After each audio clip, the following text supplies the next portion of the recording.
Okay, thank you. Welcome, everyone. It's Monday, November 29th, 2021. This is a notice special meeting for our city council. We'll go ahead and open the work session now and ask the clerk to call roll. Councilmember Jorgensen? Here. Councilmember Page? Here. Councilmember Souza? Here. Thank you. Our agenda item tonight is the discussion regarding a potential code amendment to Garden City Code Title 8-7A to include the use of a tiny home community component and with some definitions. And Anna, you're with us. Welcome. If you want to come up, join us. And am I getting feedback? We're good. We're good. Okay. We've scheduled 30 minutes for this. If take the time you need, and then if you can, leave some time for some feedback or questions if you can. Perfect. Okay.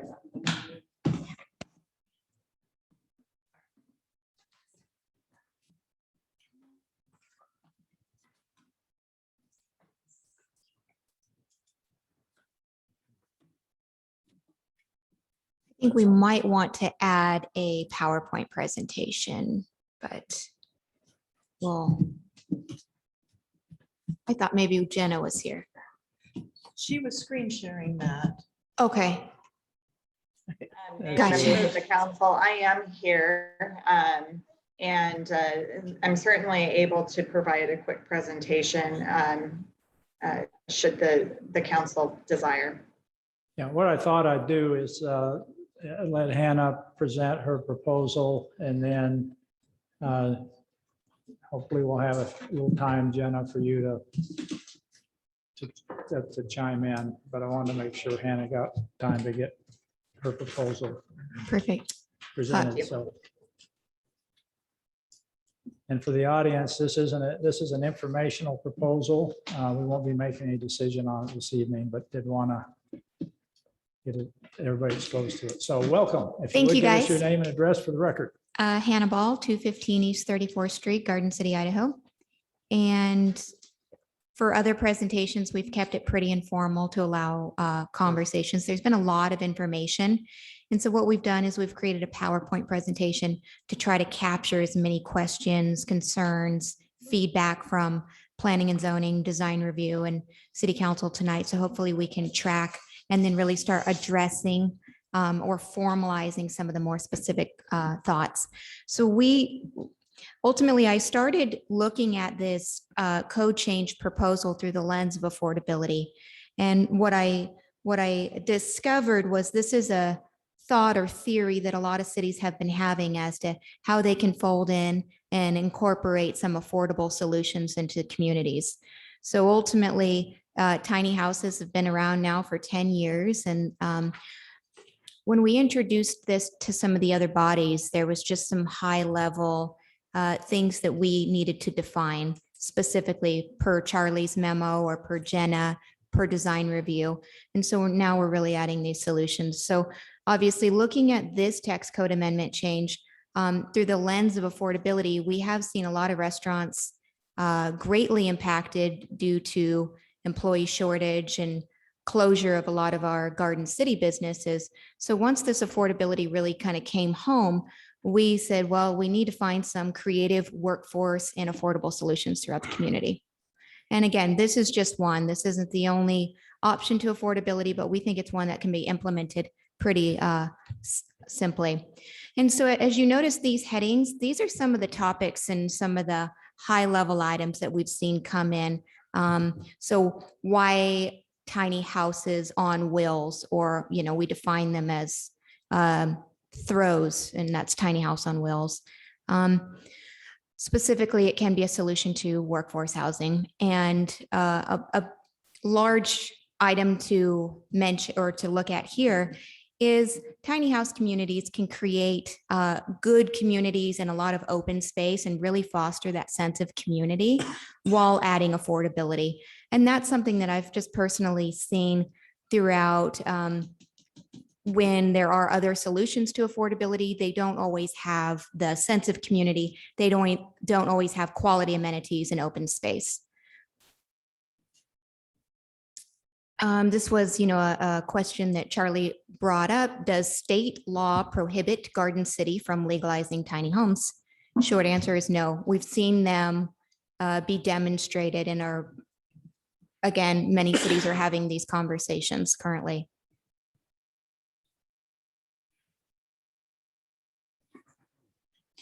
Are tiny houses RVs? The majority of tiny homes are considered RV and are being certified RVIA. Again, currently today in Garden City, you could have a tiny house be parked in an RV park. However, there are no current RV parks within the city limits of Garden City. The current city code allows for that 3-acre minimum size to allow for RVs to be lived in and a 90-day maximum stay in a conditional use setting. And so another high level item is, oh, go ahead. It's super informal. Yeah. Why not just fix the RV code? And so again, I do think there was a fundamental difference with the traditional RVs and tiny house specifically. So I wanted to start with defining that there are two makes or products we're looking at here. Specifically, tiny house communities can have and allow that open space, that sense of community, a lot, I think better quality amenities. So rather than taking the RV code and just modifying it, I think we wanted to start separating out the definitions. That was really important to me. Aren't RVs just tiny houses? So no, technically they are two different. The fundamental difference that separates them, I believe, is the construction methods, the certifications, and the standards.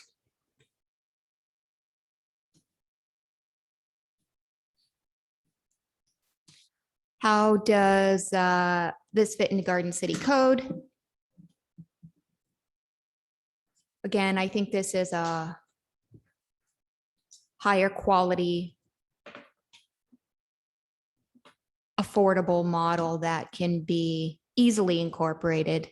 I would consider it low impact, a lot of open space, quality design. Again, I have been looking at the comprehensive plan in depth about the variety of housing types and, the affordability factor. These were the specific sections of the comprehensive plan that I believe are pertinent to this text code amendment.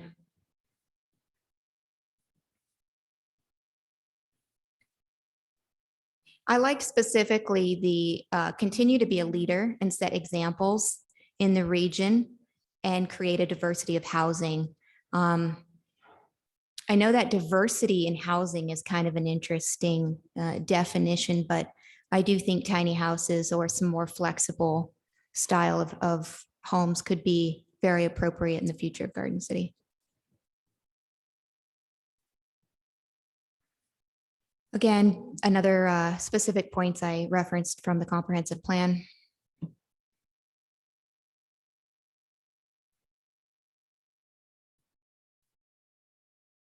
Continue to explore opportunities that encourage mixed income housing in new developments. Through this specifically, we did reference AMI quite a bit. AMI is the area median income, and some of the statistics that have been coming out on AMI recently are quite shocking and surprising. So again, we'll dive in as we advance these conversations. We'll dive into the specifics as to why those AMIs are, it's very difficult to achieve home ownership right now. So this is a topic that you might be thinking, Why not just build tiny houses on foundation? A lot of that does go back to that price and that AMI. And again, knowing that the code does speak to RV parks, we believe that a tiny house community could be a solution that provides safety, provides quality life, provides a quality product.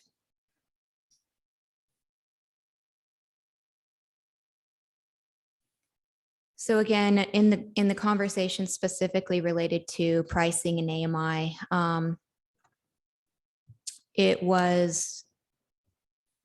is one of the few products that cities can incorporate, that if an individual makes $20 an hour, how could they live in our community at $20 an hour? And that was surprising to me. I was thinking that $20 was, somewhat of a decent hourly rate to be making.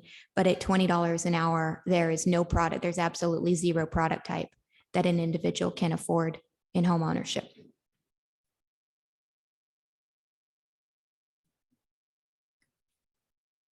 So specifically, and that's this code specifically, this is really what we want to accomplish by doing this. What changes does the proposal make to code? So we want to define tiny houses first and foremost.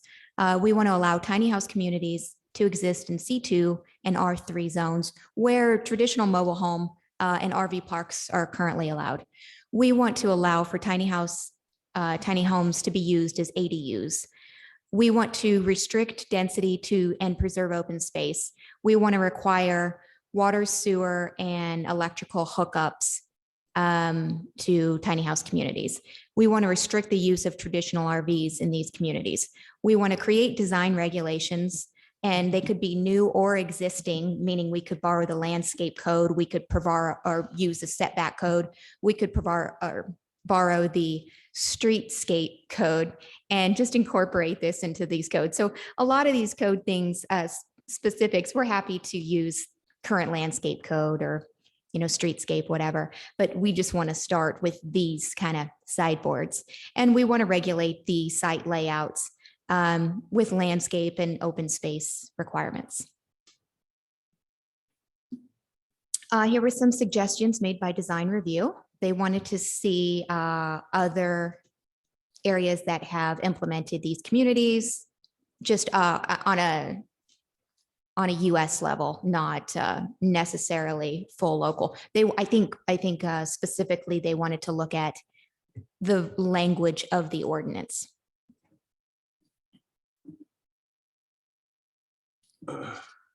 Here was some concerns or questions of P&Z. Consider possible inspection routes, RVIA as HUD, consider external storage solutions.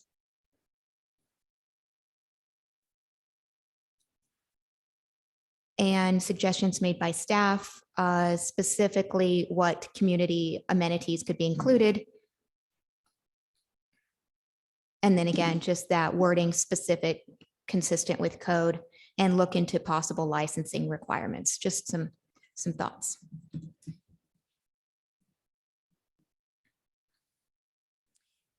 And so what would City Council like to see to this amendment?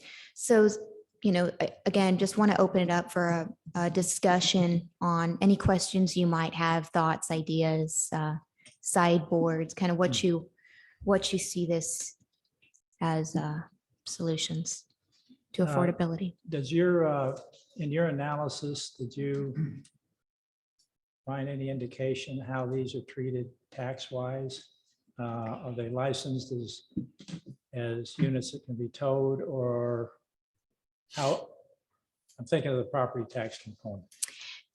So very similar to an RV park. If you had an RV park and you had the homes in the park, those would not be taxed as an individual because they're not considered real property. But the park itself would obviously have that property tax. Okay. So these would go through vehicle registration process? Yep, they would. Yeah. And again, I think that's where Jenna did mention that licensing component. So if the city wanted to have an additional document to say every tiny house has to come in and with a form of licensing, that the cities could enact that. But they are REVA certified? Yeah, for the sake of this discussion, again, whatever parameters the city would put, the cities do not have to, or they could say, we need all tiny homes for the sake of this discussion to be RVIA certified. Is there a, I'm just thinking, as I read through it, and when you had your open house, I came down and looked at one that was not completed yet, and it had steel frame and looked like commercial wiring and that sort of thing, but there's a do-it-yourself reference in here. So can you get, I don't know how do you get the inspections? Maybe I'm getting too far in the weeds Yep, before we nope. get there, but So there is a local builder, it's Idaho, it's Tiny Idahomes. Tiny Idahomes is an RVIA builder. Every product they produce has the RVIA stamp and certification.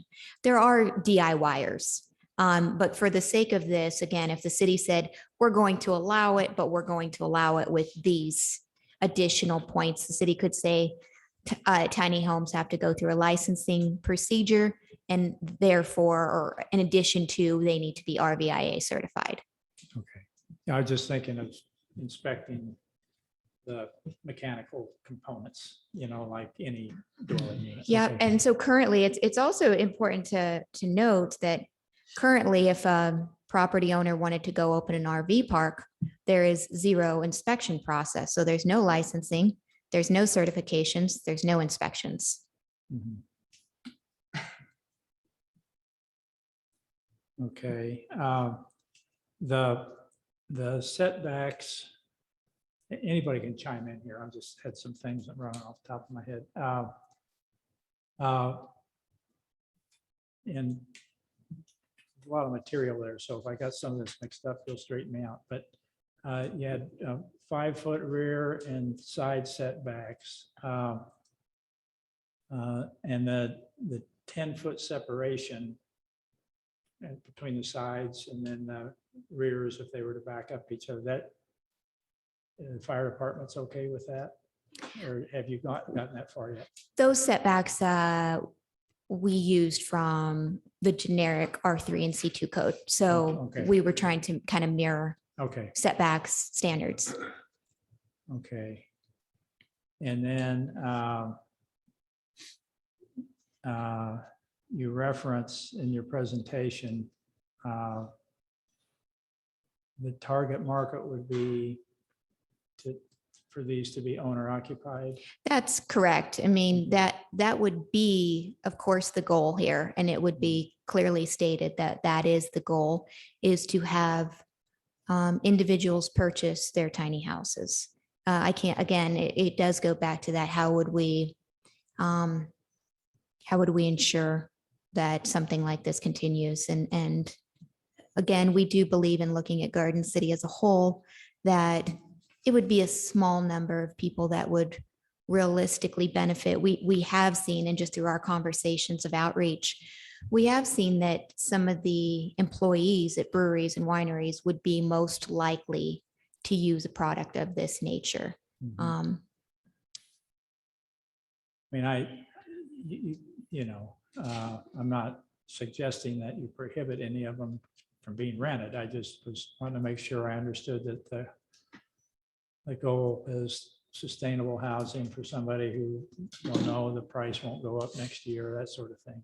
Yeah, and what we saw specifically when we looked at tiny houses is that there is a pretty quick line in the sand to where a tenant has the option to say, okay, this isn't attractive at this point, but if it gets to the range of $1,700 per month, we're going to go get an apartment. So we understand that this is a an affordable solution that when the individuals own the home, it kind of naturally and organically stays affordable. Have you looked at how they'd be financed at all? So now there are financing. In the last few years, there have been a lot of financial institutions that have come forward and say we'll lend on them under RV certifications. So a lot of credit unions now will lend on a product like this.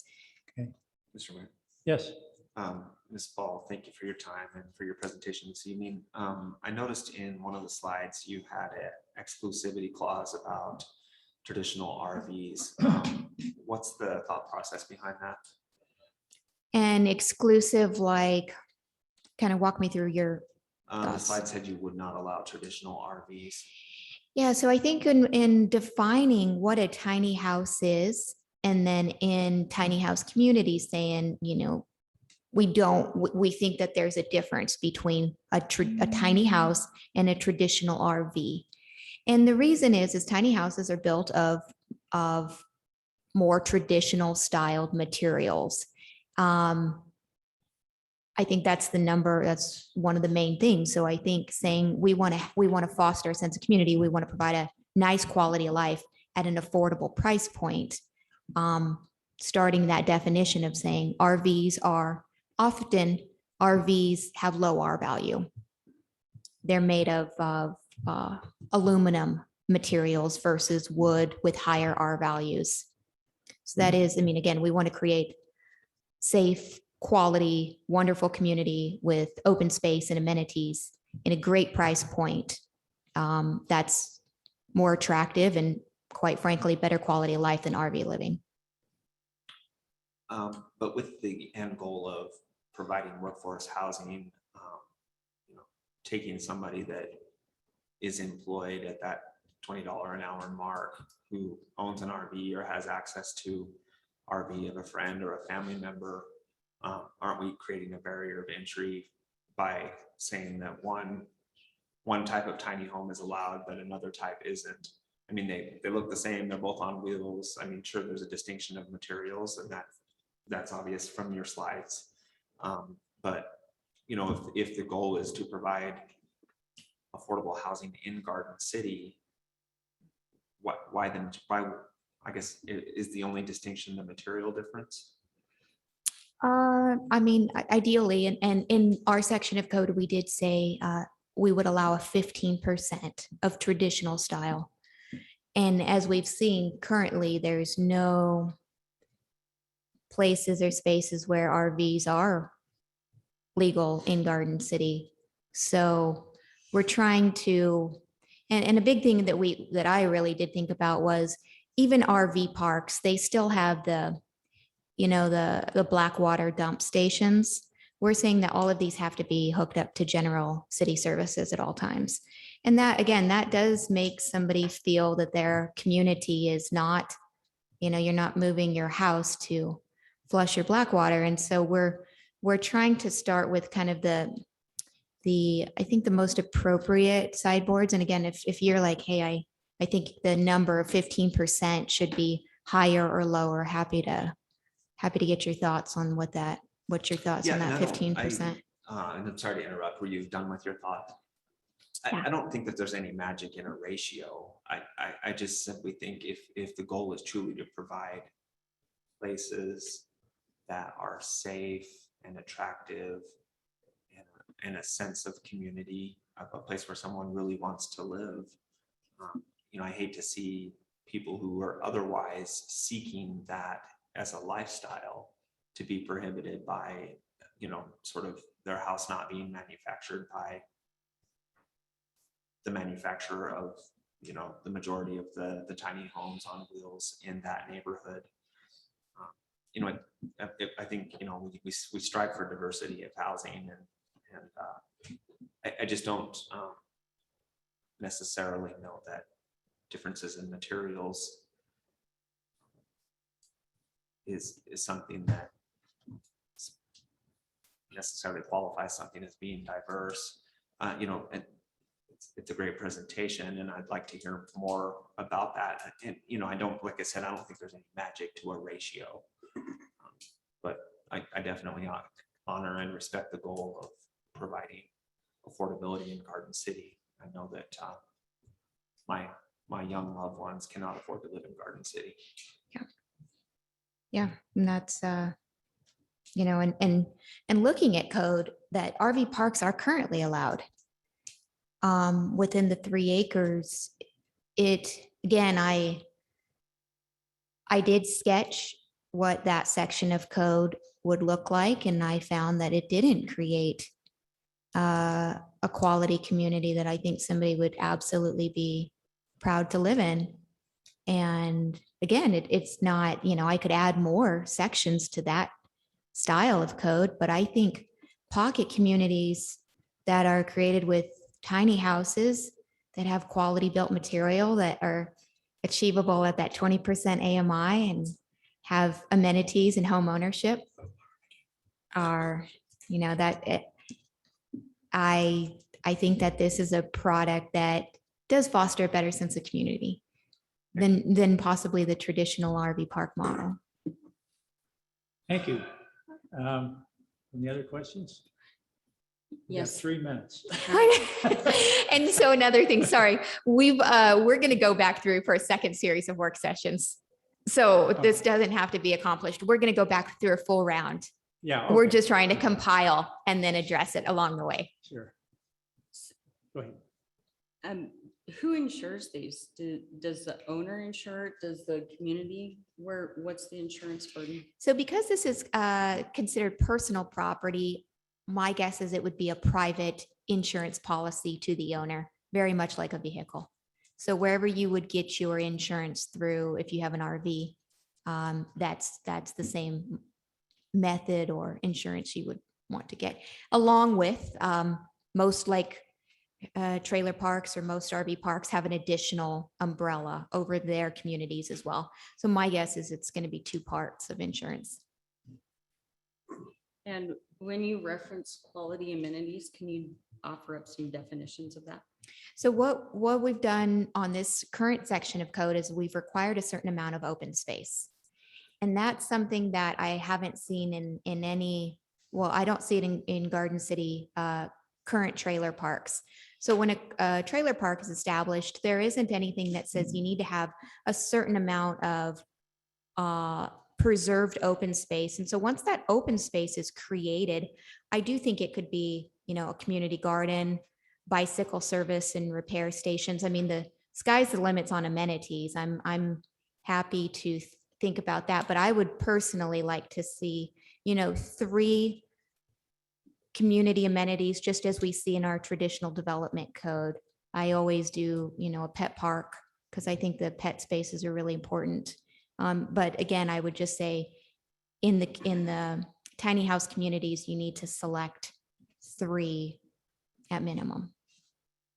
And again, preserving that open space is just something that I think a community like this will get together and have barbecues and grill and do community gardening and things that are in the traditional trailer park. You don't know what property belongs to who else. And it's kind of this, sometimes there is some unused space and it belongs to nobody. And so therefore the community doesn't know, you know, they don't get together and kind of do like community gardens. And I think there could be a lot more amenities throughout these communities.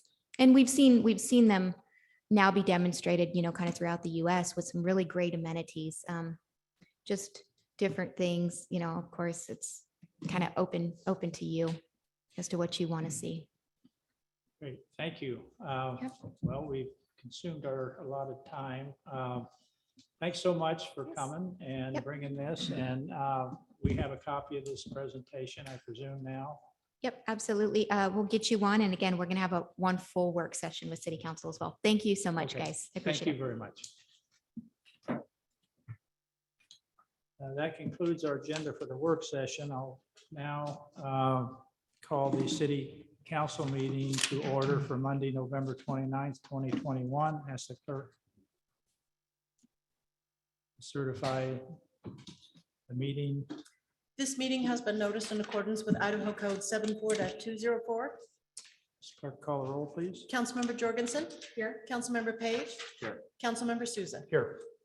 Next item is the Pledge of Allegiance. Allegiance to the flag of the United States of America and to the republic for which it stands, one nation, under God, indivisible, with liberty and justice for all.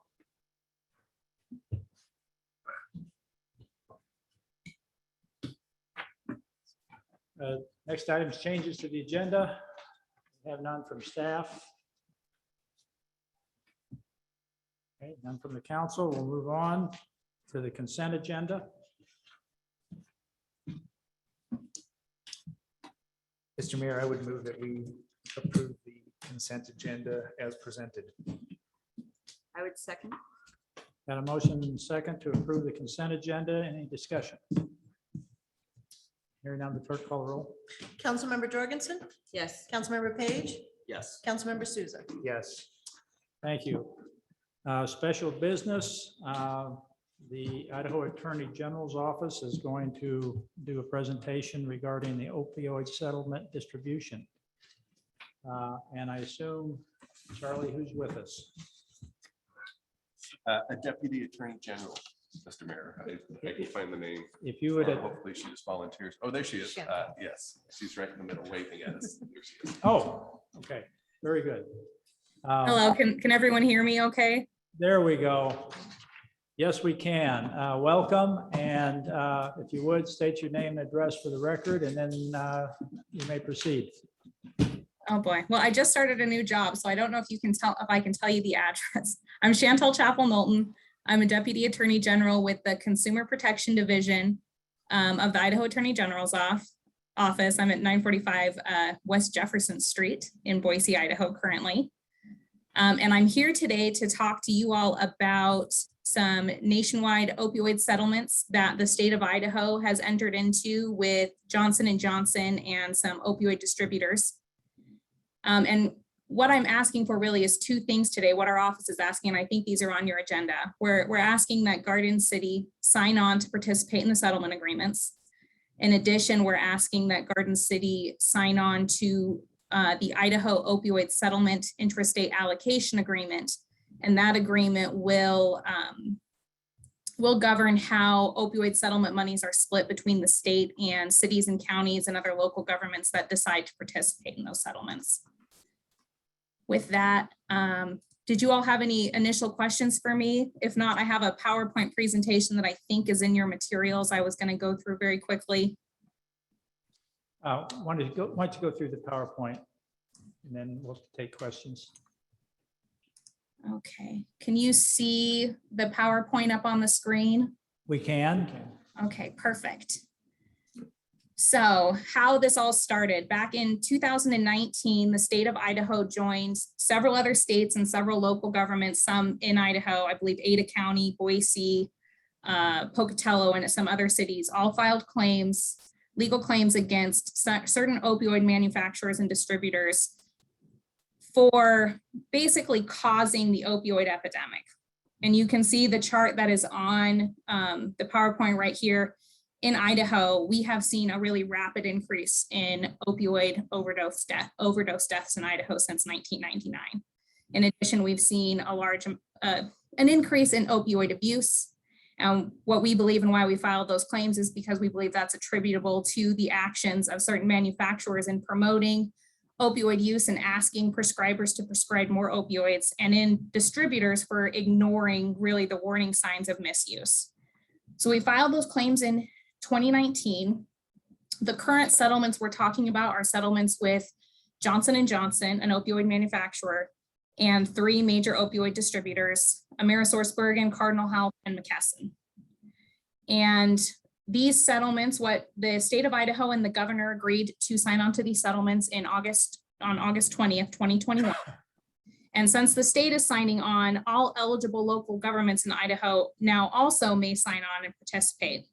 And the state believes that these settlements are important because they're going to provide really two things that are going to help us combat the opioid epidemic And it's going to provide funding for the state of Idaho and for local governments for opioid abatement and remediation projects. And it's going to provide broad injunctive release, really to change the practices that we believe have caused the epidemic. So the funding. These settlements are overall going to bring a lot of money into the state of Idaho. There's a potential for us to have $120 million that'll be paid out over the course of 18 years.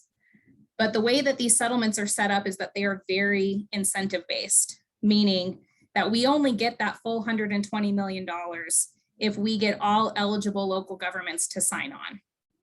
So from the state signing on, we automatically get $64 million. And as you can see kind of in these tiers, we have the top tier and then the middle tier are the incentive-based tiers that total about $56 million.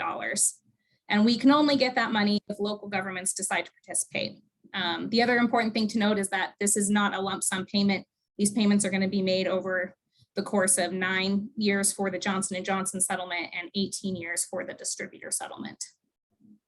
And then I'm going to go to a slide with a lot of information, which is how the incentive payments work. And I'm not going to read all of this out for you today. You have the slide in front of you if you want to review it. What I really want to focus in on is incentive A, because that is the goal of the state, is to get incentive A, because it provides the most amount of money the fastest, because it also provides for accelerated payments under the Johnson & Johnson agreement. So in order to get incentive A, we need all counties and all cities with a population of 10,000 or more to participate in these settlements, which is why we're here today, because Garden City is eligible to participate under that criteria. Additionally, we're going to need certain special districts to participate, including school districts with 25,000 or more students, hospital districts with more than 125 beds, and fire districts with more than 25,000. And we're currently in the process of starting our outreach with those special districts to participate as well. I guess before I move on, does anyone have questions about the incentive structure? Any questions? So I have a question. Mhm. Just to be clear, that doesn't necessarily mean that any of this money is actually coming back to the cities or local jurisdictions. It just means that it goes to the state. If we play nice, I guess. So that's actually the next slide. Okay. To the money. What happens to the money once it comes to the state? How do we allocate that between local governments and the state? And there's really, the settlements provide 3 options. There's the default option. And the default option is if we don't make the other 2 happen, 15% of the money would go to the state, 15% would go to the local counties and cities who participate to divvy up. And then 70% would have to be put in a trust fund, and we would have to establish a committee that would make decisions on an annual basis at a minimum of where that money should go for different programs in the state. That being said, the state was not supportive necessarily of the default. So what we have proposed is an allocation agreement. And under that allocation agreement, 40% of the money would go to the state, 40% would go to the counties and cities, and 20% would go to the regional health districts. And just so you're aware, as of today, this agreement actually is effective. So we've had 24 counties and 15 cities totaling more than 50% of the population signed on. And so what that means is this agreement is going to dictate how the settlement funds are going to be distributed. But we do need all cities that are participating in the settlements to sign on to it to be eligible to receive money. So that's the reason why we're asking you, in addition to participate in the settlements, to sign an allocation agreement. I have a question again. Yes. Would that be 40% of the incentive A money, or is that 40% of all of the money, including the initial 64 million that goes to the state? That's a good question. It's 40% of the total. Thank you. Yeah. So one of the things we've been discussing with local cities and counties is that everyone participating makes everybody's pool of money bigger. So by you participating, Ada County is going to get more money. CUNA is going to get more money. Boise is going to get more money, assuming they all sign on to participate, which is one of the reasons why we're out doing so much outreach, because it's just really important for everyone to get the maximum amount of money. And if you don't mind, I'm actually gonna, while we're talking about the allocation agreement, I think in your packet you have a copy of the allocation agreement. And it should, can you see the screen I switched? It should look like this. Did my screen switch to a? We do. Okay, perfect. And that's the agreement. Attached to that are 3 exhibits. You have, sorry, the screen share A. And exhibit A is a list of all of the uses that the city can use the money for. So the way that these settlements work and the way the allocation agreement is set up, because it has to comply with these terms, is all of the money from the settlement has to be used for opioid abatement treatment programs. So there's actually, if you go through this list, there's a wide variety of things it can be used for. It can be used for treatment. It can be used for training for law enforcement. It can be used for narcon. It can be used for, there's quite a wide array of uses, but it does have to be for opioid abatement. If you go to exhibit B in the agreement, this shows you how that 40% that's going to be going to locals is going to be divvied up. And I believe that your legal counsel and I, we had a conversation about Garden City specifically. So Garden City would get 0.55827828838% of the 40% going to locals if you all signed on. And how that averages out, assuming we get the full $120 million, is roughly $250,000 over 18 years. So about $14,000 a year.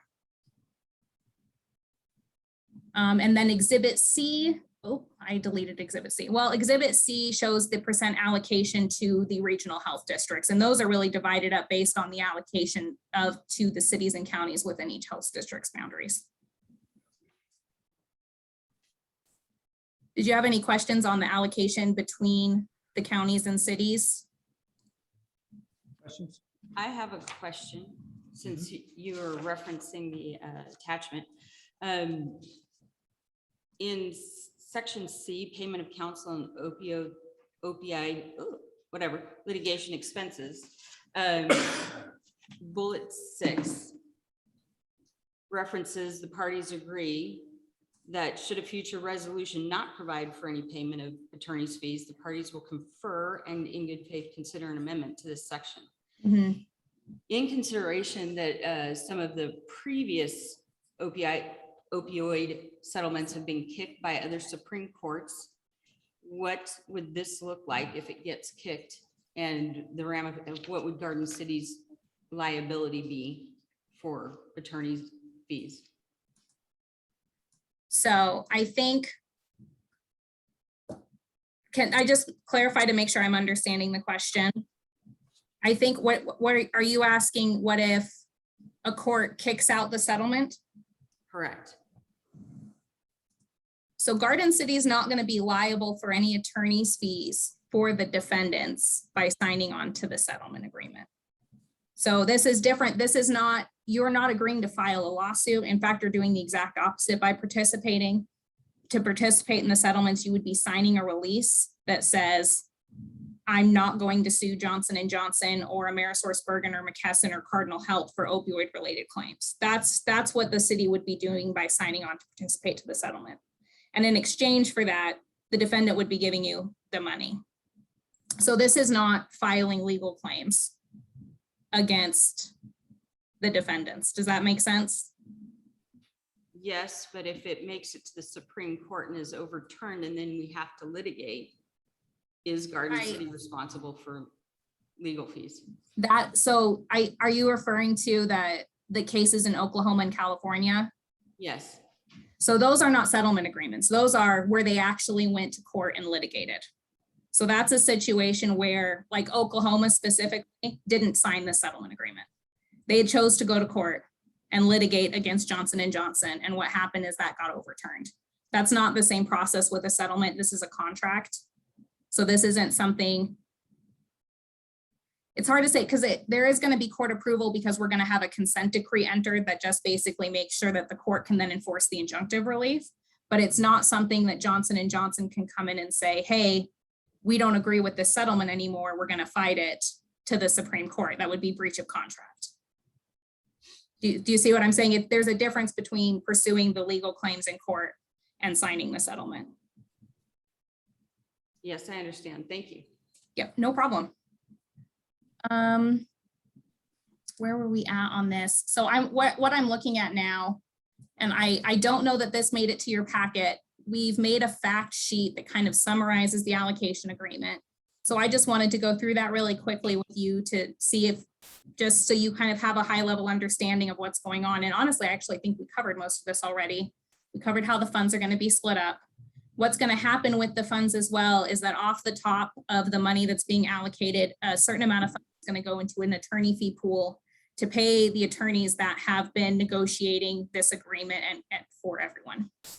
And that is in section C of the agreement that you were referring to earlier. That covers the attorney's fees. We already covered your calculation. We covered how you can spend the money. This is something I wanted to talk about. So we've had this concern raised with a lot of smaller counties and smaller cities who have concern with, well, what if we don't have the programs to spend this money on? We don't have any kind of opioid remediation programs. We don't have the infrastructure to administer the money. If that's the case, our allocation agreement provides for an alternative where a city or county can still sign on to the agreement, and then you can reallocate your money to your regional health district. So that allows the city to participate fully in the settlements, make sure everyone gets more money from full participation. But so if for some reason Garden City just doesn't feel like you can spend the money on opioid remediation, that money still gets spent for that purpose and you don't have to worry about administering the money. And that option is on, I believe you have the sign-on sheet with you in your packet.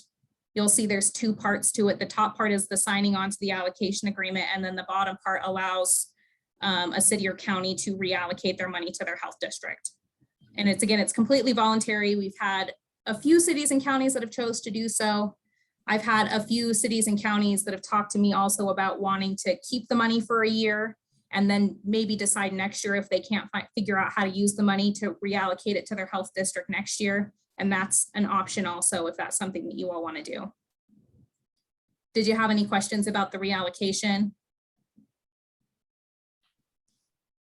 Any questions? It sounds like we have a lot of control over it once it comes. Right. I'll save my question for the end. Okay. The other thing to talk about in terms of the spending of the money, it has to be used for opioid abatement that we've talked about. So the settlement agreement makes that requirement. In addition, this allocation agreement is going to govern future settlement money that come to the state. So we already know that we're going to be getting money from some pending bankruptcy proceedings. I'm sure you all have heard about Purdue. That's kind of the big name one. That bankruptcy plan is pending right now. In addition, there's a bankruptcy plan pending for Mallinckrodt, who is another opioid manufacturer. And we will receive money from those settlements as well. Those bankruptcies. And those bankruptcy plans, which are court orders, require that we have a measure of accountability in making sure that money is being used for the stated purposes. And what it requires is annual reports from anyone who's receiving settlement monies on how much money they received that year, what it was spent on, how much money at the end of the year. So by receiving this money, and this is also in the allocation agreement at section D, we would be asking that any local government that receives money file an annual report with the Attorney General's office stating just those facts, how much money they received, what it was spent on, how much money is left at the end of the fiscal year. And we will be working on developing a form to send out to local governments to help streamline that process. But that is something to be aware of. Are there any questions about the allocation agreement? What kind of timeline do you think we're looking at before, if we sign on, before we see money? So I can actually, and I'll go ahead and skip ahead because that's actually.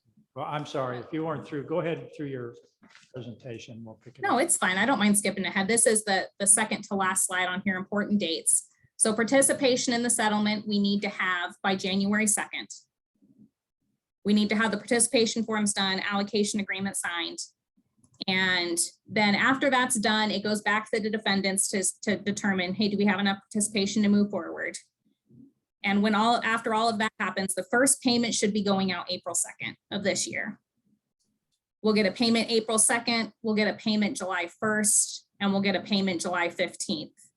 So we're gonna get 3 payments this year. And then after this year, there'll just be 1 payment annually for the rest of the 18 years. Very good. Injunctive relief. There's really good injunctive relief in the settlements. One, Johnson & Johnson isn't gonna sell or market opioids anymore. There's also going to be a lot of changes to the oversight in the distribution system.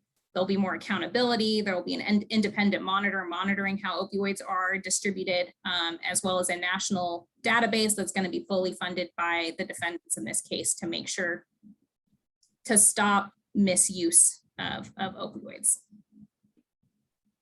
Eligible, we've already covered this really. I'm not going to emphasize this too much, except the bottom here again, which is full participation means more money for everybody, which is why we're going to city council and county commission meetings and asking everyone to participate.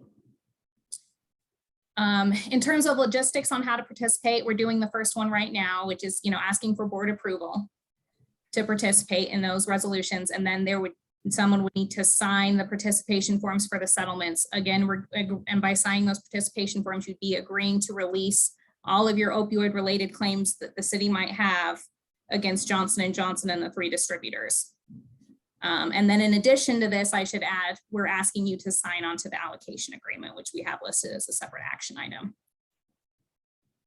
We already went through the dates, and that's pretty much everything I have. I do want to point out, this is linked on the PowerPoint that I sent you. The Attorney General's office has set up a webpage for the opioid settlements, and it's available at ag.idaho.gov under the consumer protection link. And it has copies of the full settlements. It has the PowerPoint presentation I gave today, the allocation agreements, really lots of good information if you want additional information on these. I have one more question. Yes, go ahead. So am I understanding it correctly that to get the incentive A, you have to have 100% participation from the 5 groups listed? Yes. Yes. And honestly, I'm feeling pretty good about it so far. Okay. I think I was telling your council about this earlier. This settlement is literally my full-time job right now. I spend all of my time talking to cities and counties, and we don't have everybody signed on now, but everyone I've talked to no one has told me they're not signing on. Everyone is in that process of executing the forms if they haven't already, or having meetings in the next couple of weeks before they can get their sign-on forms. So I'm feeling really confident about city and county participation in particular. Any other questions? Nope. No. Any other questions? Mr. Wadhams, did you have any questions? No, Mr. Mayor, I think she covered everything. I guess maybe we have 2 action items later on the agenda. Assuming those go the way the Attorney General's office would like them to go, what would be the next steps? So I think I will resend you, Charles, I think I sent you an email with kind of the logistics of registering to participate in the settlements. The city will have to register online and get participation forms emailed to the person the city authorizes to sign those, and then they can sign them electronically through DocuSign, or they can sign and scan them and send them back in. The opioid settlement sign-on form that you have in front of you, once that's signed, you can just email it back to me. I get updates every week, and I will be in contact with you every week to see where this process is at, just until we get everything filled in. So if you have any questions, please reach out to me, and I'm happy to help with the registration process. Very good. I think you've got us covered. Thank you very much. And again, Thank you. a little later in the meeting, we'll be taking these up as an action item. Perfect. Well, thank you so much. Please let me know if you have any questions. I will do. Thank you. Thank you.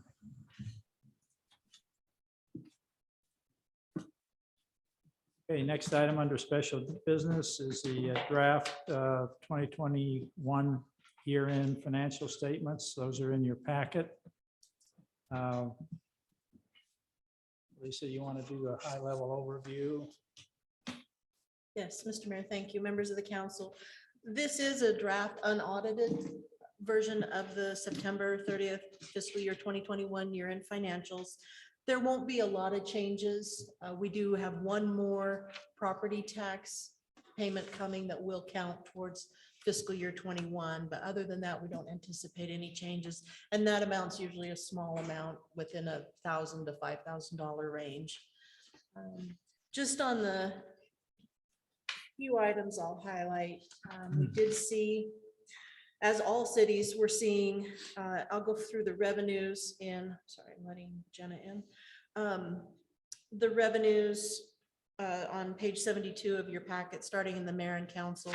All cities noticed an increase in the revenue sharing, and that's the amount of monies that the cities receive for sales tax and their share of the state revenues.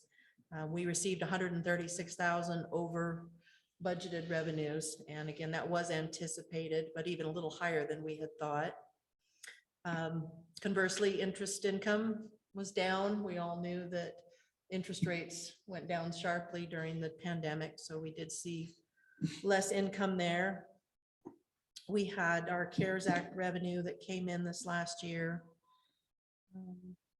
That's a specific offset to our expenditures, so that's a wash to the bottom line. As far as expenses, we saw, normal expenditures throughout the year. There's always some ups and downs on certain line items. As far as anything from the pandemic, really just the interest income. We saw a little bit less revenue in our police department for our outside services revenues. A lot of that money comes from police services for the Revolution Concert House, which was shut down during the pandemic. Our fines and forfeitures, however, in the police revenue was 64,000 over budget for the revenue that came in. So again, we're seeing some increased revenues there. Again, there's nothing really specific out of the norm. We have had the general investigation or the flood study on the budget every year. We did not spend any of that money in fiscal year 21. We have carried that money over to 2022. We do know that that general investigation is moving forward. We're uncertain exactly how much our share of the study will be. The 400,000 may not be quite enough. We'll know more later. And then from that flood study, we will know what the actual cost of the mitigation would be and what our share would be. So just wanted to get these numbers in front of you prior to the audit, which will be the last week of January, is when they will be on site to perform the audit. So if you've got some specific questions, I'm happy to answer those now, or feel free to reach out to me at a later time. Great. Questions of Lisa? Okay, next item is monthly staff reports. Are there any staff report questions? Mr. Mayor, I did have a couple. Okay. First of all, I wanted to thank Mr. Schmidt and the team that so quickly responded to and updated the name of the Riverfront Park to Pamela Beaumont Park. That was a true impressive effort in turning that around so quickly, and clearly had a very big impact on the city. Secondly, I did want to ask about the timeline for the city of Boise, and if we have any update, if it's going to coordinate or correlate with our efforts at 34th and Clay. Mayor, council member, at this point in time, I recently spoke with our counterparts over at the city of Boise, and they have agreed that this situation is starting to move its way to the top of their list of updates they need to do to their system. So we don't have an exact time yet, but they are currently working on the engineering aspects of it and how we're going to get from point A to B. So as soon as I hear anything, I would be more than happy to update the mayor and the city council. Thank you. You're welcome. Thanks. Any other questions?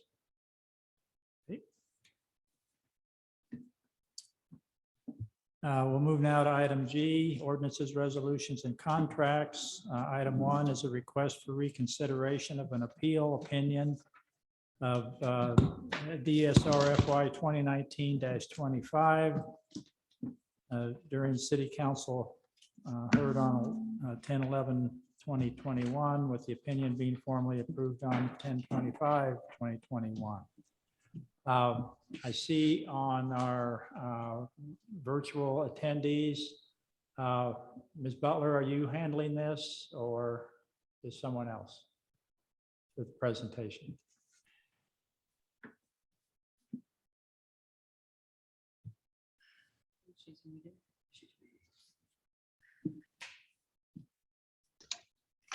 I'm sorry, Mr. Mayor. I didn't realize that we were on, are we on G still? Are you asking for a presentation? Yeah, we just came to item G1, Oh, okay. the reconsideration, and of course, we have your memo. I just want to give you an opportunity to present your request. For the benefit of the audience, this item is a request to reconsider. If the council grants it, then a hearing date will be set to actually hear the argument. The matter before the council tonight is whether to hear the argument that Ms. Butler will make here in just a few minutes in a formal hearing. So with Thank that, you, Mr. Floor is yours, Joanne. Okay, thank you. I know that Joanne Butler, 967 East Park Center Boulevard in Boise, representing the applicant in this case, or Michael Talbot and Vita Properties. The mayor and council know that we've had a design review approval of the project. It went to city council. City council determined to overturn the decision of the design review committee. And as required or provided in Idaho code, an applicant who has been denied at the city prior to filing for a petition for judicial review must request reconsideration of the city council. It's a very good provision in Idaho code. It provides the opportunity for the city council to go back and review its decision. And we have provided in our memorandum to the council, and I won't go into detail on that, our reasoning as to why we believe that the city council was in error in overturning the design review committee decision. With the decision, or the statute does provide that the city council can modify its decision, go back, reconsider it, modify its decision, and go forward. And so without going into the detail, because I'm hoping that all of the city council members have had a chance to review our memorandum supporting our request for reconsideration, we're respectfully asking that you do reconsider this at another hearing and reverse your decision and possibly modify your decision. And we've provided some information on ways that the council could modify based on the information that the council gave us in their last hearing, in which they told us what it would take to gain approval. So we're hoping that the council will reconsider this tonight and then set this for a hearing in the not too distant future. Thank you. Council, are there questions of Ms. Butler? Questions of Mr. Wadhams? Mr. Mayor, just point of order, can I just summarize my memo real quick? Certainly. If we have time. Thank you, Mayor and Council. I have a memo on this request for reconsideration. It starts on page 90 of your packet, goes through page 95 of your packet. Ms. Butler makes some pretty good arguments. I'm not saying I agree with her arguments, but she makes arguments. And so one of the preliminary questions is whether this is even under the Local Land Use Planning Act. It's a design review application. While it's not crystal clear, I think that design review matters are under the Local Land Use Planning Act. So I think that they would have a right to go to judicial review under LUPA. if they don't agree with what the council does. A couple things that are, I would say, maybe concerning.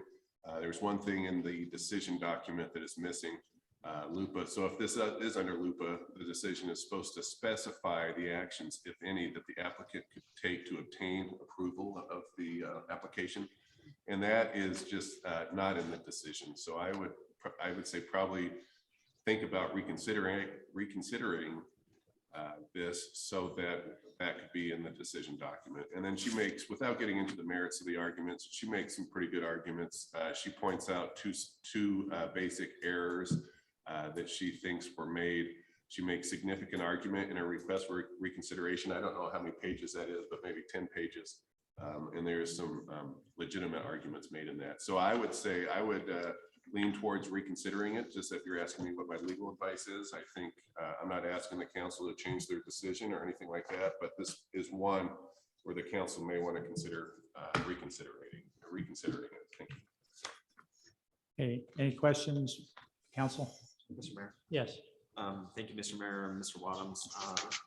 I do have a question. We've seen this this question of exactly where design review decisions rest, whether they're in loop or not. And I realize that this is a moving target as case law develops. I think once we, see this tested in the court system, I know I'll sleep a little better at night as far as what particular standard we're supposed to be exercising on these design review decisions. Without shepherdizing this too much, are there any matters in controversy before the courts that you're aware of that will define this for us in other jurisdictions? No, but I could also, council member, I can also say I've never argued in court, and I've had several opportunities. I've never argued in court that design review is not under LUPA, because I think that's a losing argument. I think that design review is under LUPA. It's true that there's no published opinion that straight out says that, but I think it's pretty persuasive that design review is under LUPA, and for that reason, I've never argued it's not. So I feel pretty strongly that design review is under LUPA. Well, Mr. Mayor, Mr. Wadums, I do appreciate that we're, at least in my time on council, you've guided us to handle these matters as if they did fall under LUPA. I think that that's the safe avenue to take until we do have a court decision that defines that for us. I would agree, Councilmember Page. Any other discussion among the council before I call for an action? Mr. Mayor, so I also, went back and looked at some of this stuff regarding LUPA, and my concern is, or the applicant's effectively asking for what changes could they make to the project to have a project approved. The project was approved. It was properly approved and properly went through the steps to gain approval, including neighborhood meetings, design review meetings, planning and zoning meetings, as well as a hearing at the council. Now, under our own code or whatever, you have these substantial changes that were more or less approved by design review, which is an unelected board of 3 people. And I thank them for their service as always to the city. I know that they do the best that they can do. But I keep going, Mrs. Carver Herbert made some arguments as far as the project itself, but my concern continues to be, I do not know or understand, or I cannot get my head around how you can make changes of this magnitude and pretend that it's changes at the margins that would be approved by design review. I don't believe this matter was ever properly back before design review. I don't believe it's properly back before this council now. If this is the project that this group wants to build, and that the merits of that project can be ferreted out through the proper process, these are not changes at the margin. I cannot say it. It's cynical to me to even suggest that, and I think it's an abuse of our process to suggest that. And this whole idea that, I'm going to outsmart you, I'm going to outlawyer you, I'm going to do this, I'm going to do that. All of this stuff to me comes down to really, really simple stuff when you actually get into a court. And if somebody thinks they're going to pull some legal jujitsu on me, that's fine. I want the judge to listen to this tape tonight. This is not the same project. I keep coming back to that all the time. It was never properly before design review in my view in the first place. And so but if you want the answer as far as, well, what project could we build that would be approved, the one that you had approved.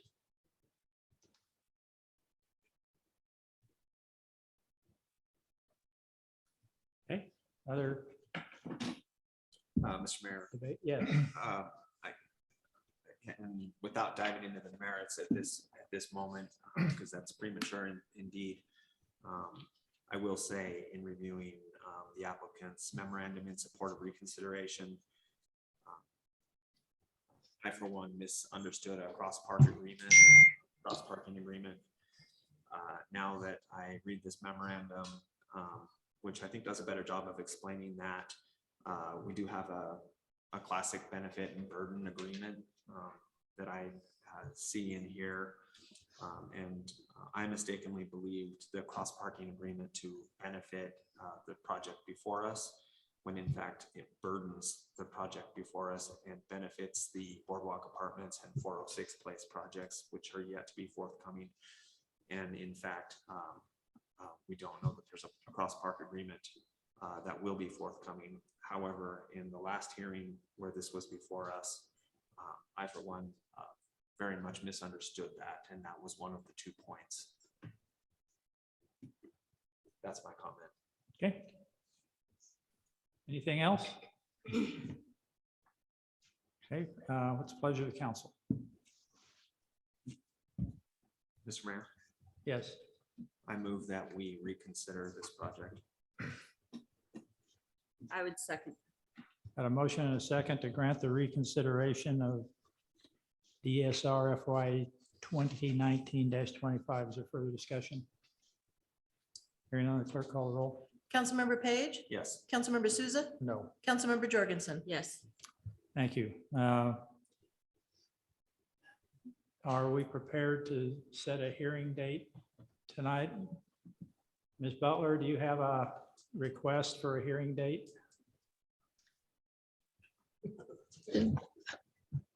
I don't have a date in mind. I would like to ask if Mr. Talbot could tell us when he will be available. Mayor, council members, Michael Talbot. I would be at the pleasure of your calendar. The 13th of December is I believe the next time you guys could be heard on this matter. So that would be an option, trying to keep it away from the first of the year. Okay. Mr. Mayor, point of Yes. order. I did talk to Ms. Thornborough and staff could be ready to go. I put the packet together for December 13th. Okay.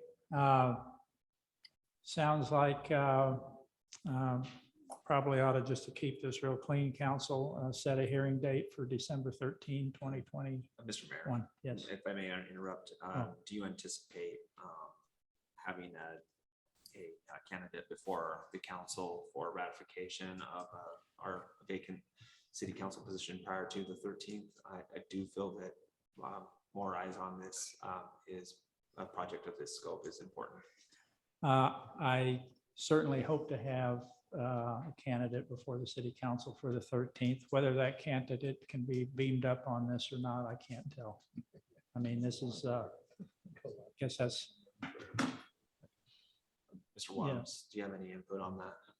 The propriety of a ratification prior to of an open meeting? Well, Councilmember Page, I have read some on that. I mean, there's 2 ends of it. One is if you have new council members deciding they would have to recuse themselves unless they could make a record that they've read everything and they're good to go. So to some extent, it's a little unfair to expect a new council member to get beamed up on something like this that's, you know, hundreds and hundreds of pages deep. And the other side of that too is, should a new council member be reconsidering anyways when they didn't vote on it in the first place? I think it's cleaner if the people that voted on it the first time vote on it the second time. I mean, legally, I just think that's cleaner. I've heard from staff that we could be ready to go for the 13th, and we've heard from the applicant that he can be ready for the 13th. If Ms. Carver Herbert could be ready for the 13th as well, then my recommendation would be that we hear this on December 13th. Okay. I'd entertain an action to set the hearing for December 13th. I so move. Okay, Second. got a motion and a second to set the hearing for December 13, 2021. Any discussion on the motion? Hearing none, all in favor, say aye. Aye. Thank you. Any opposed? Motion carries. Thank you. The hearing is set for December 13, 2021. The next two items deal with a development agreement for MSP Garden City BFR LLC and a third reading for ordinance 1020-21. Give Mr. Wadhams just a moment. I'm going to have him do a staff report and Oh, okay. 1 minute, Mr. Mayor.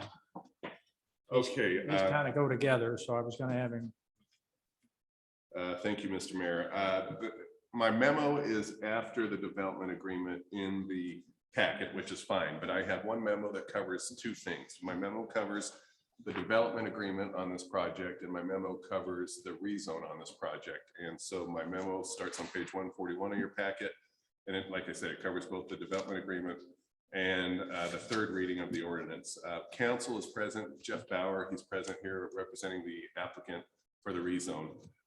So going through my memo here briefly, the first reading, well, let me back up. The city council had a public hearing on June 14th for the rezone. The council adopted the findings of fact, conclusions of law, and decision back on June 14th. So back in June, the council already approved the rezone. So that's already been decided. So now we're just kind of, going through these procedural steps that the code requires. The first reading was on June 14th. The second reading was on June 28th. And then we had to pause until the applicant was ready to close on the property, which I understand he is now. So the development agreement is appropriate. I've looked at the development agreement along with Mr. Bauer. We've wordsmithed it. I am comfortable with the development agreement on this particular project, and I would ask that the council approve the development agreement. And then the other issue, the second agenda item, is the third reading of the ordinance. Again, you've already approved the first reading, the second reading, so this is really just a technicality. So I'm going to ask that you approve the development agreement. I'm going to ask that the council have the third reading of the ordinance and summary, just the summary or by title only. So Ms. Leiby doesn't have to read the whole thing by title only, please. And I would stand for any questions, and I'm sure Mr. Bauer would stand for any questions if there are any, but I think this is pretty clean. I don't see any reasons why the council should not authorize the DA and have the third reading of the ordinance. So I stand for questions. Thank you. Questions of Mr. Wadhams? Okay, any questions of Mr. Bauer? Mr. Bauer, do you have anything you'd like to say before? Okay, do you agree with what Mr. Wadhams, his representation of the? Mr. Mayor, okay. thank you. All right. Mr. Wadhams. All right, thank you. Okay, the matter is properly before the council. Let's deal with item G2 first. This is the development agreement. What's the pleasure of the council? Mr. Mayor, I would authorize that we, or move that we authorize you to enter into a development agreement with MSP Garden City BFR LLC regarding 6144 North Arnie Lane. I would say, oh, Go ahead. Got a motion and a second. Councilors, your second. Further discussion? Hearing none, clerk call the roll. Councilmember Souza, Yes. Councilmember Jorgensen, yes. Councilmember Page. Yes. Thank you. Next item is the third reading of ordinance 1020-21 by request is by title only. I'd entertain an action. Mr. Mayor, Yes. I move that we ask the clerk to read ORD 1020-21 by title only for the third reading. Second. Got a motion and a second. Any discussion on the motion? Hearing none, the clerk call the roll. Councilmember Jorgensen, Yes. Councilmember Page, Yes. Councilmember Souza. Yes. Third reading ordinance 1020-2N, an ordinance an ordinance by the city of Garden City, a municipal corporation, providing for rezone of certain real property described herein from R2 medium density residential to C2/DA general commercial and development agreement, amending the zoning map of the city of Garden City to reflect said change, providing for severability, approving a summary of the ordinance, and providing an effective date. Thank you. With that approval, can I get a motion to adopt and publish the Mr. ordinance? Mayor, I would move that we adopt and publish ordinance 1020-21. I would second. Got a motion and a second to adopt and publish ordinance 1020-21. Any discussion? Hearing none, of the clerk call the roll. Councilmember Page, Yes. Councilmember Souza, Yes. Councilmember Jorgensen. Yes. Thank you. Look forward to the project, Mr. Bauer. Item G4, authorize the mayor to enter into a 7-year contract extension with Republic Services to extend the current contract. Rochelle, do you have something you can present this to the council? Yes. Thank you, Mayor and Council. Rochelle Klein with Republic Services, 11101 West Executive Drive in Boise. And I just want to say thank you for your business and partnership over the last many years. And that, till you know, tonight, before you in this extension, we bring forward, we've heard you, I guess, and your constituents, and we've brought forward changes that I think everybody will really appreciate. And among the top being variable carts. So, you know, there are lots of different folks that live in Garden City and there are different needs. And so this proposed extension would bring variable carts. So you can have the standard 95-gallon cart which is what everyone has now, or move down to a 65-gallon cart, which is $2 less, and then move down to even a 48-gallon cart, which is $2, actually even more than that, right? So it's almost, yeah, it's close to $3, I guess, with each step, $2.50 to $3. So with each step down. And in addition to that, if you are a senior or a veteran in Garden City, you can combine, you know, a smaller cart with a lower rate with one of those discounts. So if you're 65 or older, or if you're a veteran, you can choose the smallest cart and have a senior or veteran discount applied, and that would lower your rate to just over $10, which I have the new rates, just the customer rates here. I worked a long time, or I should say we worked a long time with Lisa on this, and I appreciate your input, and also with Mr. Wadhams and what he'd like to see in a contract extension and a draft. So our side will propose a draft and send it over if that's what the council wishes to see. And I think another big, I guess I'd say bonus or advantage of this contract extension is the addition of composting. So we have folks who've been asking for composting here in Garden City. So it would be on a subscription basis. So it's just under $10 a month, but with, you know, if you go down a few cart sizes, if you're really filling your cart with a lot of organic material now, you have the chance to go down a few sizes and actually almost cover the cost of a compost cart. And so we'll meet the needs of those folks that really want the organics and at home. And then what we do is twice a year, spring and fall, we come back with finished compost for the participants in the program, and they can take their compost after it's been processed. And the final thing, I guess, a couple of final things. One is the price of a second cart would drop down to to under $5. So currently a second cart is significantly more than that. And so this would be really dropping that second cart down to make it more affordable for people. And the reason we're asking for an extension is we would have to buy new assets to bring these programs to you. So we'd have to buy new carts, a new truck for composting, hire new drivers and things like that. So it's hard with the amount of time left in the contract to try to bring all those assets in and depreciate them over a short amount of time. So we've to keep the pricing good, we've brought forward an extension to help us depreciate those assets over a more manageable length of contracts. So our current contracts was for 10 years, Our current contract goes through 2024. but it's a 10-year, was a 10-year contract. It was a 10-year, Yeah, Mr. okay. Mayor. So we're going from today another 10 years is what we're doing. About, yeah. Questions, council? Mr. Mayor. Sure. Just a comment. I continue to be impressed with public services. I recall during the height of the pandemic, the company making creative efforts to social distance their drivers, allow them to remain safe, and my heart was warmed as I know that meals were provided at the expense of the company to some of the drivers, or I believe all of the drivers. Furthermore, just make a record that we see savings in fuel coming back to the city and revenue through the natural gas program, which I think is another creative thing that's also good for our environment.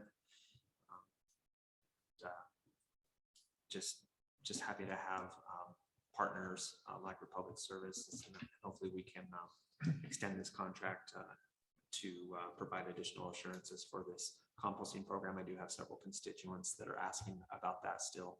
So with that, I would move to authorize the mayor to enter into this 7-year contract with the Republic Services and extend the current contract. Mayor, I would just reiterate all those points. In my 16 years on the council, this has been a model public-private partnership. And I think we've provided tremendous value to our residents. I'll say it one more time, all the stuff that I paid for in my life. I love this quote. Go.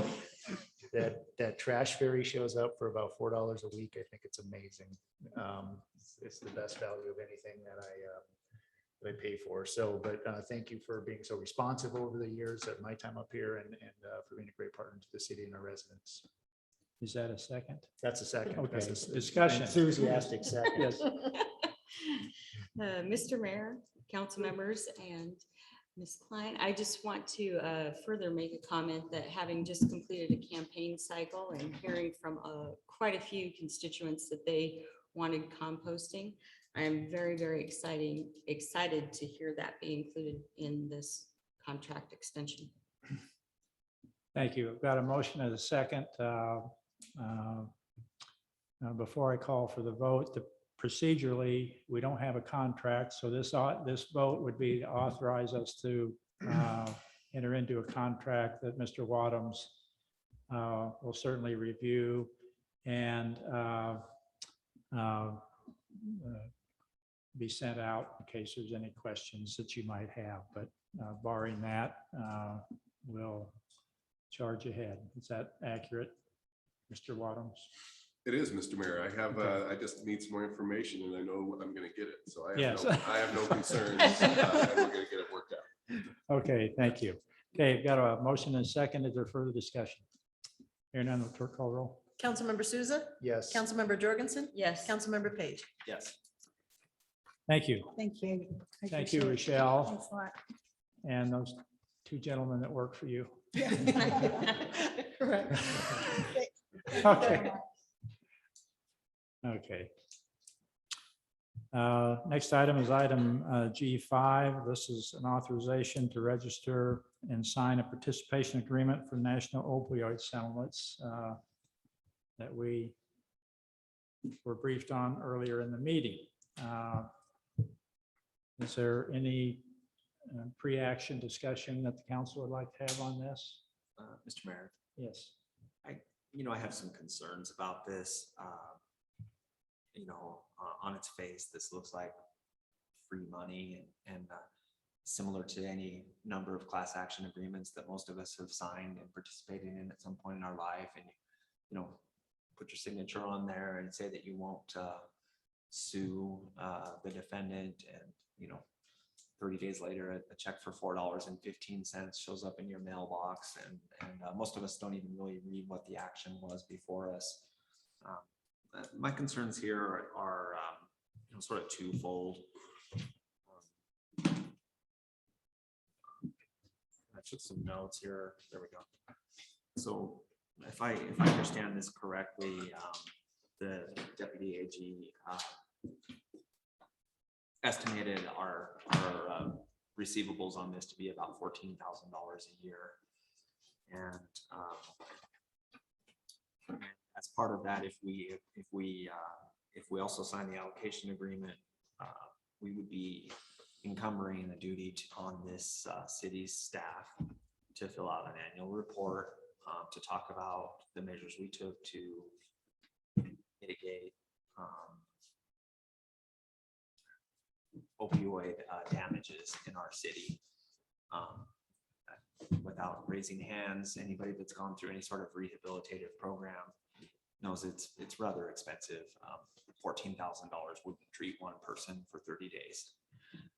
So this is a small amount of money that comes with this, comes with it, I think a heavy burden to report. So that's my first concern. And my second concern just comes from the risk management perspective. And of course, Mr. Wadhams is our risk manager for this city. And so I don't want to speak for him, but releasing all claims when we don't know what those claims are yet kind of worries me. Okay. Just to quickly address $14,000 a year, you make a great point. If the city signs on to this, I don't see us administering a program at the city. As I've thought about this, we have one particular nonprofit in town, a Genesis Clinic, that is likely dealing with opioid issues now. And that would be an example of where the money could be reallocated. And they deal with these programs all the time. Could be another nonprofit, or as was mentioned, it could be allocated to Central District Health for the programs they put on. So I don't disagree. This was brought up. When did we talk about this first, Charlie? Months and months and months and months ago. And I didn't have any initial interest because I thought, to set a program up, well, there'll be a human return on investment. Certainly, I don't want to discount that, but it could end up being minimal, I guess. So that's kind of how I thought about the first part. The second part, since I didn't think this wasn't gonna be a area where I expected any revenue over expense anyway. I wasn't thinking that we'd be giving anything up on your second point. That was just popped in my head. But I did want to mention and emphasize that I don't, unless something comes up to the executive that I haven't heard yet, we wouldn't be administering an in-house program. Mr. Mayor, yeah, and Councilmember Page, as I understood, the Assistant AG stated that they would be creating a standard form that would be filled out annually, and that would be the role of the city in reporting how much money we've used and how it was used. So I don't believe that that's overburdensome to the city. However, I also am interested in getting Mr. Wadham's input and opinion on releasing claims. Mayor and Council, so this has been kicked around for a while. The first time I heard about an opioid class action settlement was in 2019. Back in 2019, I have my file here from back in 2019. It was an attorney named Steve Weiland that was making calls all around Idaho, probably all around the country, trying to get people to be part of the class. And that class action lawsuit fizzled out.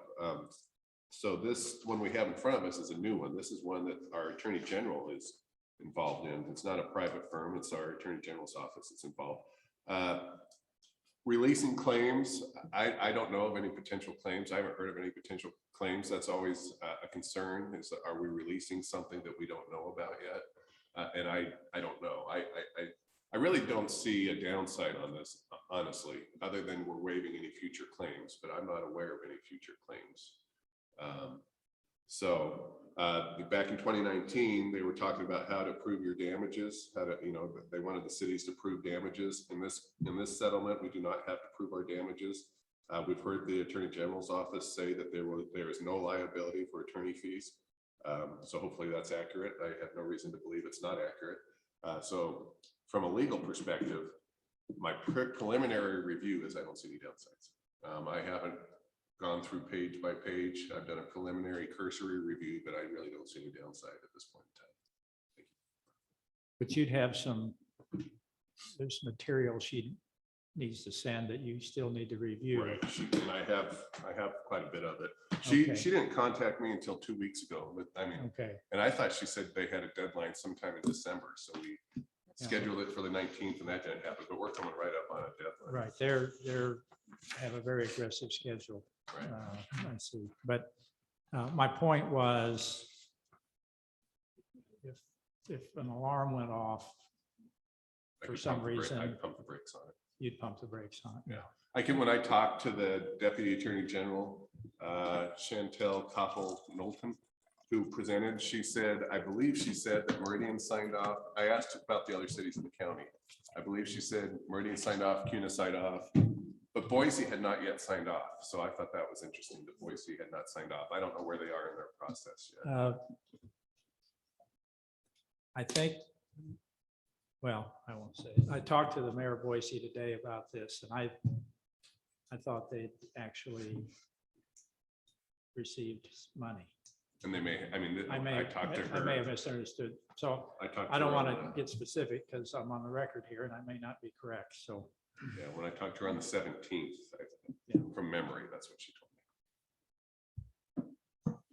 okay, any further discussion on it? No, I appreciate the concerns of my colleague, Councilmember Page, who stated those so eloquently. To me, the other part of it is, if not this, then what? I don't know what other option we have. And the second thing, and the reason I asked the question is, I don't want to be that one entity. Well, that's the point there. It's probably fair to guess that Mr. Wadhams doesn't want to take on big pharma as a city attorney either. It would be fun. Did you but ever I on your have- plate to launch a lawsuit? Only after we're, never mind. I Okay, have plenty of other things to do. but it would be Yes. fun. With that being said, I would move that we authorize Mayor Evans to register and sign a participation agreement for national opioid settlements. I would second. got a motion and a second. Any discussion on the motion? Here none, the clerk call roll. Councilmember Jorgensen, Yes. Councilmember Page, No. Councilmember Souza. Yes. Okay, thank you. Next item, item G6. Again, authorize Mayor Evans to enter into the Idaho opioid settlement intrastate allocation agreement, conditioned upon legal review if the council is going to consider this, so I don't think Charlie's had ample time to get into the weeds on it, or am I mischaracterizing that? I have not gotten the weeds, Mr. Mayor, so if the Okay. council authorizes it, then I will roll up my sleeves and get in there. Okay, Mr. Mayor, I would authorize that we authorize you to enter into an agreement with the Idaho opioid settlement interstate allocation agreement pending further legal review. I would second. Say that 5 times fast. yeah, opioid. No. I have a motion and a second. Is there further discussion on the motion? Hearing none, the clerk call roll. Councilmember Page, Yes. Councilmember Souza, Yes. Councilmember Jorgensen. Yes. Thank you. Motion carries. Next item, item G7. This is a surplus, declaring certain items surplus property. This is a routine item. Does the council like a staff report on this item? Mr. Mayor, no, I'm fine without. Okay, This is a routine matter. what's the pleasure of the council? Mr. Mayor, I was actually just thinking about this, that as my time is coming to an end, that we had not gotten rid of any surplus property in quite some time. Yeah. So that being said. We weren't talking about council members. Surplus council member. That being said, I would authorize or I would move that we approve resolution 1111-21 relating to surplus property. Second. Got a motion and a second. Is there further discussion on the motion? Hearing none, clerk call the roll, please. Councilmember Souza, Yes. Councilmember Jorgensen, Yes. Councilmember Page. Yes. Thank you. Next item is an executive session, is indicated on our Still got it. agenda, after which we need to reconvene. It involves an action related to the highway district, legal action that we're involved in.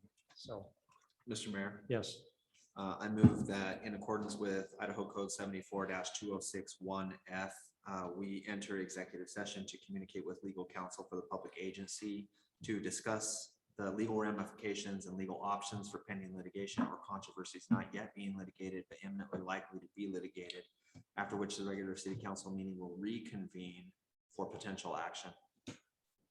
Second. a motion and a second. Any discussion on the motion? Hearing none, clerk call the roll. Councilmember Jorgensen, Yes. Councilmember Page, Yes. Councilmember Souza. Yes. Thank you. Because we have folks attending the meeting, how do we do this and reconvene? That's a good question. I'm thinking of the virtual folks. Yeah. Actually, okay, yes. Mr. Jones is on virtually, so. Might be best for us to leave the meeting open and We could Go we to could the- go to the go room. to the other room. Okay, we're going to go to an executive session. Any of you, do we need Ms. Thornborough in this? Maybe she probably, we could get her on the phone. Okay, Jenna, we're going to call you from a different location. That's good. Thank you. Okay.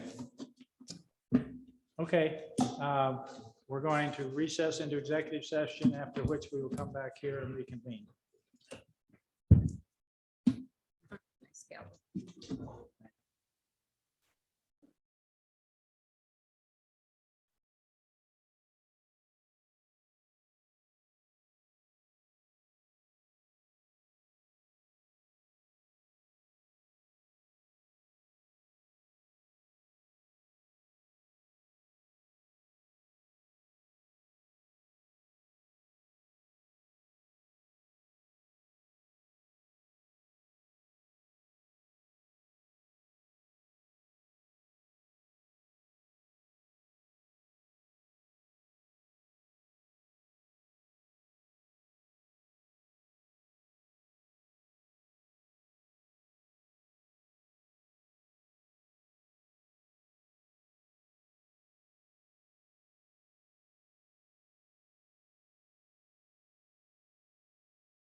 roll. Councilmember Page, Yes. Councilmember Souza, Yes. Councilmember Jorgensen. Yes. Thank you. That concludes the business on our agenda tonight. We stand adjourned.